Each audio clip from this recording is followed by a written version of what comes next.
Rruga e fshatit Myselim në njësinë administrative Postrib në Bashkinë Shkodër është kthyer në një aks problematik për banorët e zonës për shkak të gropave të shumta.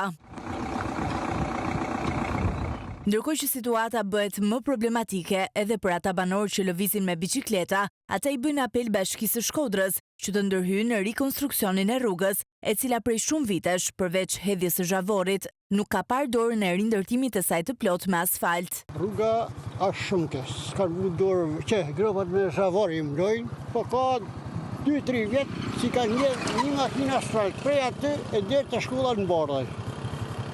Me mëll gropat, edhe s'kan mëll gjë. Sa problem, pashtu që ka me kalu me biciklet. Kur vjen shibi le bëhet s'ka adresë me të.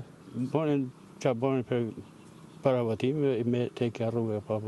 Kjo rrugë lidh fshatin Myselim me disa fshatra të tjerë të Postribës, një rrugë e cila ndodhet vetëm pak kilometra larg qytetit të Shkodrës.